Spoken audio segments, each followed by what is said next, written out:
Hey boys and girls, it's Mr. Breland, your favorite music teacher, and Mrs. Ramsdale, your favorite teacher. Some might even say hero. At least Aurora would say hero. Have you seen the fifth graders had to make posters, and they're hanging outside?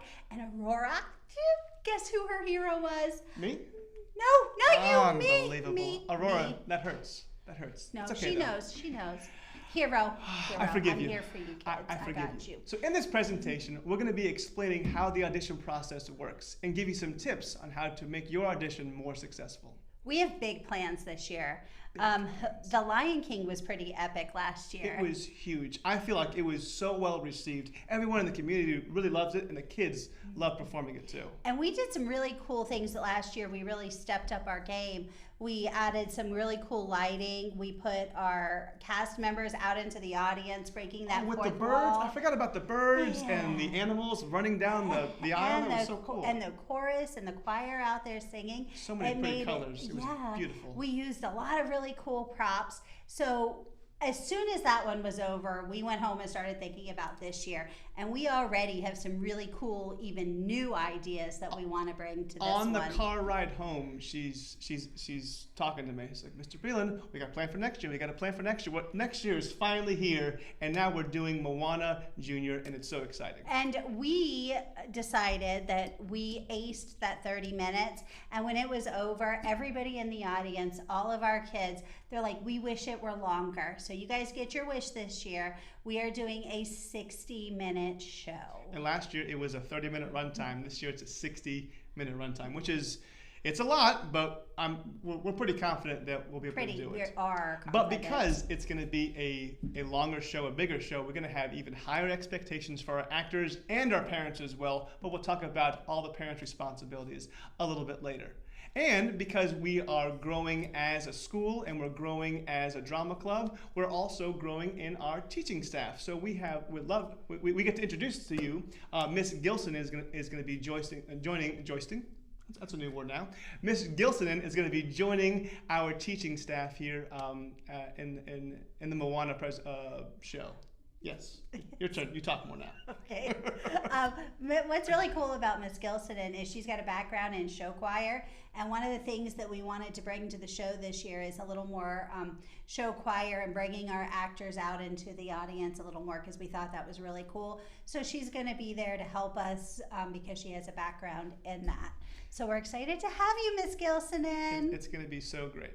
So we're gonna dive right into it and talk about the audition process. You need to come to the audition with a prepared... Which is, hold on, September 9th in the music room. From right after school, you'll report. If you're in aftercare, you're going to go check in at aftercare and then come to the music room. Everybody else is coming to the music room. Pickup time will be 4:30. You're going to need to pick your kids up in front of the school. I know if you were on the cast last year, we did the bus loop. We have been moved to the front of the school this year, so you'll meet us at the front of the school.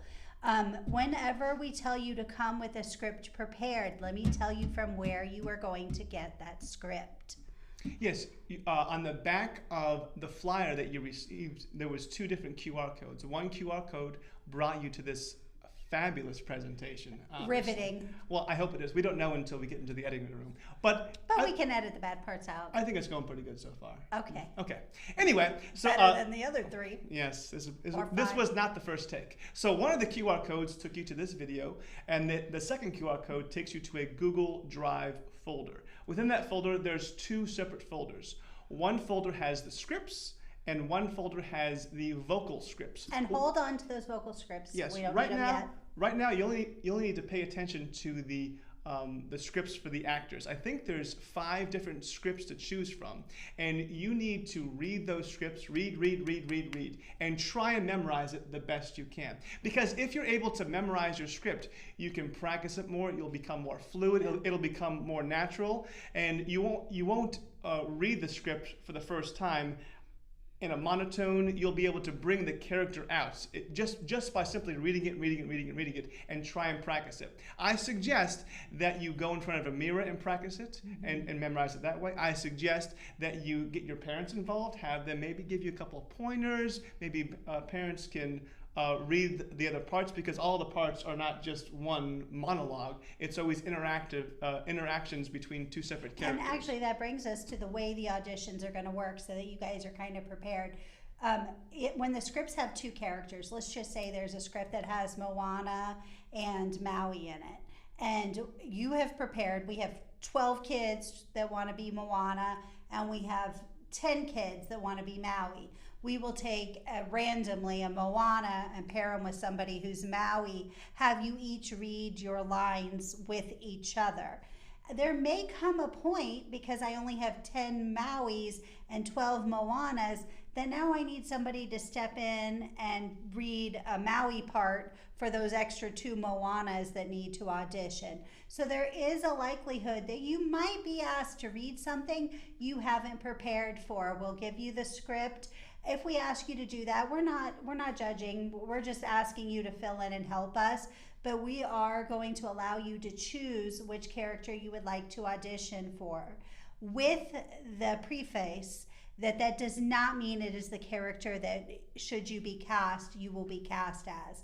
But one of the reasons we want you to pick who you want to audition for is because sometimes you surprise us. Sometimes we see you in a light we had never thought of before. You want to tell them about last year when that happened? Last year, there was a student named Avery, who is the sweetest girl on the planet. I taught her in first grade. She never talked out of turn. No. Always did the right thing. She was so sweet. Oh, she was definitely a leader in last year's cast.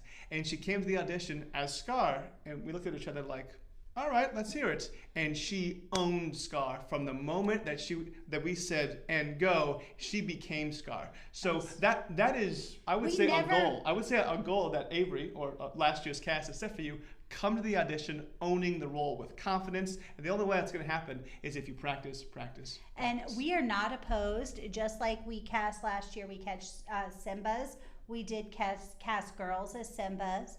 We cast Scar as Avery, who was a girl. We are not opposed to casting a girl even as Maui. Yeah, that's a typical theater thing. It just, whoever is the best person for the role. Whoever that is, it just needs to be the best person for the role. So go for what you want to audition for.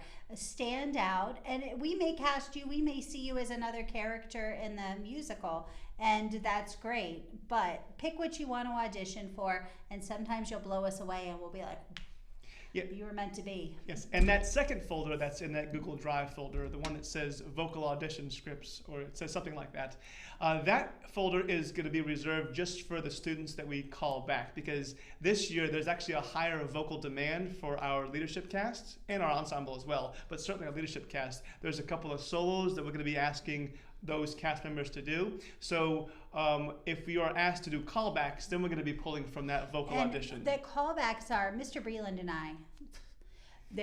It goes back and forth, you guys. We are texting, calling, emailing. Lots of discussions. And we go back and forth, and we can never make up our decision after one audition.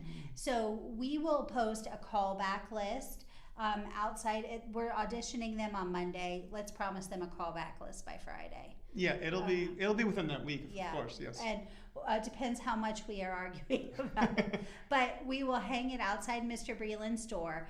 And if you're invited to the callback, we want you to come prepared. The first time, you're coming prepared with a script to speak. The second time, you're going to come prepared with a song to sing from that vocal folder.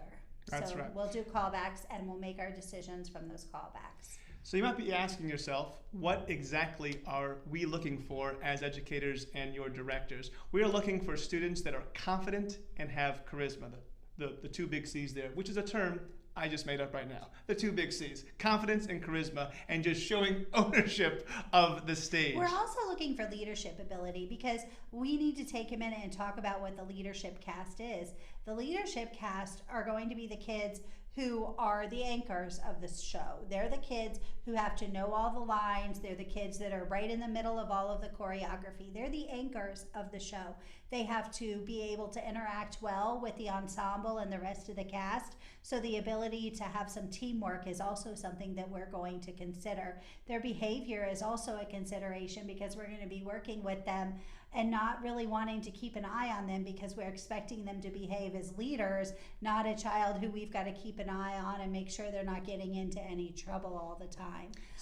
Speaking of leadership, those students that we cast as leadership, we have the expectation that they're going to be leaders not only in the show or in rehearsals or in practice, but they are leaders everywhere, in the hallway, in the classrooms, in the cafeteria, anywhere that you are, if you are cast as a leadership role, it is our expectation, and it should be your expectation as well, to show leadership even outside of the stage. There's going to be more of a time commitment if you make the leadership. We are going to need you at every rehearsal. Again, you're kind of the anchor of the show. You're the center of the scene. We're going to need you at every rehearsal. We're going to need you to know what to do. We're going to need you to have those lines memorized. It is an entire hour's show. You have to have all the lines memorized. You have got to be here at the practices. We're going to start meeting with our leadership cast in October, and we're not meeting with the rest of the cast until starting in January. Mm-hmm. We are going to prepare those leadership kids to know their lines, know their places, be able to interact, give them acting lessons, and get them ready to be on the stage so that when the rest of the group, the ensemble, joins us, we can give our focus to their choreography, to their numbers, and get them ready to be in the show so that we don't take any time away from the ensemble. We can give each group the time that they deserve from us. And that's a good segue to speak about what the ensemble roles are. The leadership roles have all of the lines of the show. They're kind of the named characters. The ensemble roles are the lifeblood of the show. Without the ensemble, the stage would just be kind of incomplete and empty because there's only 17 actors that are going to be in the leadership, but there's going to be probably another 40 or 50 people are going to be in the ensemble, and they fill the stage and they bring the stage to the audience. I remember in The Lion King, we actually had lions and birds and other animals breaking into the audience, and that wouldn't be possible without the ensemble. So the leadership roles are amazing and they're well needed, but the ensemble roles are just as important. And I know I've talked to some kids as they've come through the STEM lab this week, and they're like, Ms. Ramsell, I am not made to be on the stage. I do not want a leadership role. Do I still have to come to the audition? And the answer is yes. Even if you wanted, and everybody who auditions will take all of you on ensemble. So when you come to this audition for us, you are automatically in the ensemble. Everybody. Yes. So we will start meeting with you. If you come to the audition, we'll start meeting with you in January. You are part of the show. So just come to the audition if you want to be part of it. It is important, even if you don't want a leadership role, it is important that you take the opportunity to try something that may be a little bit scary for you, to be able to speak in front of people and to try. You can tell us you want an ensemble role and we'll be happy to give it to you. But we're also about building whole people and helping you guys become the best that you can be, and having the bravery to do that and the confidence to do that really is going to help you as you grow up. It'll be something you remember. The kids who were in our ensemble last year will tell you that it is an amazing experience, and they had an absolute blast with it. So it's definitely fun. Of course. I'd like to touch a little bit about the expectations and the responsibilities of all cast members, not just leadership, not ensemble, all cast members. We're going to have high behavioral and academic standards. I think the behavioral is kind of is easy to understand because there's only 2 teachers. Actually, there's now 3 teachers now that are going to be managing all of the students, and that takes a lot of expectations for you because you have to listen to us. Come in. Your voices are off. It is not time for you to have conversations. We are down to business. Did we mention it was an hour show? It's an hour-long show. We need every minute in rehearsals to be rehearsing, not handling kids talking over us, playing around, or sneaking off to do things they shouldn't be doing.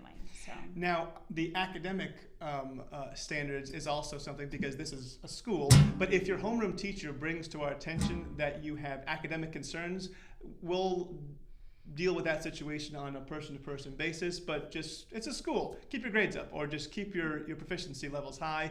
Don't start spending too much time doing other activities aside from school. Obviously, you still need to practice, but if it becomes a decision for you to make between your academics and the show, you need to choose your academics because it's just more important. I don't see this being a problem.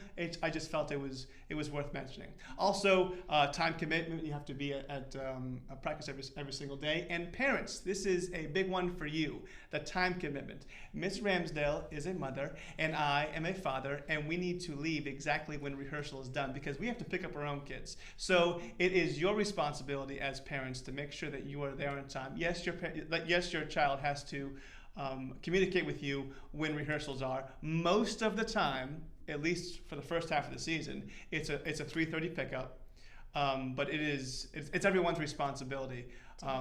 Yes. And we will work out communication with you once we've established our cast, and you will have no doubts what's happened. We're a pretty open book when it comes to that communication. Yes. So auditions are Monday, September 9th from 2:30 until 4:30. Yes, rehearsals end at 3:30. But for that first audition, because we have expectations of being many students, we need to hold the kids until 4:30. Even if one student is done with their audition, we're going to be holding everyone until 4:30, and then we're going to be releasing the students back to you or back to wherever they need to go. And kids, last year, we watched the kids who were waiting when they weren't auditioning, and the kids who were misbehaving while they were waiting or playing around, they were not cast as leadership roles. So another thing we're looking for is people who can be patient, listen, and work through the rehearsal process with us. So when you come with your A game on, be ready to listen, be ready to be patient, be ready to follow directions, and be flexible. So if you have any questions whatsoever, please feel free to email myself or Miss Ramsdale, whichever you prefer. Whichever email pops up on the screen, just please email that person, and she'll be able to field, or whoever that person is, will be able to field. Trying not to let me see the screen. I know it's got to be just my email. You do this all the time. You know what? To put my email you're better to email me anyway. He doesn't check them. I check them occasionally. Email me. I'll get back to you if you need anything. Yes, please email with Miss Ramsdale or myself with any questions that you might have to put your minds at ease, or if you have questions about the audition process. Again, it's Monday, September 9th. 2:30. Pickup is 4:30 on September 9th. And we are doing practice your scripts. Practice them. Do we have the date for callbacks? No, because we don't know how long it's going to take during our discussions for finalizing the callback. It'll probably be the following week, but we will let you know. It'll be announced. All right, guys, we hope to see you there. We are so excited. It's going to be such a great memory. And parents, I hope you're ready to craft because I'm going to need some help. Oh, yeah. That's a discussion for a different day. Yeah. We're talking about just the audition right now. Let me know if you're crafty, all right? Bye.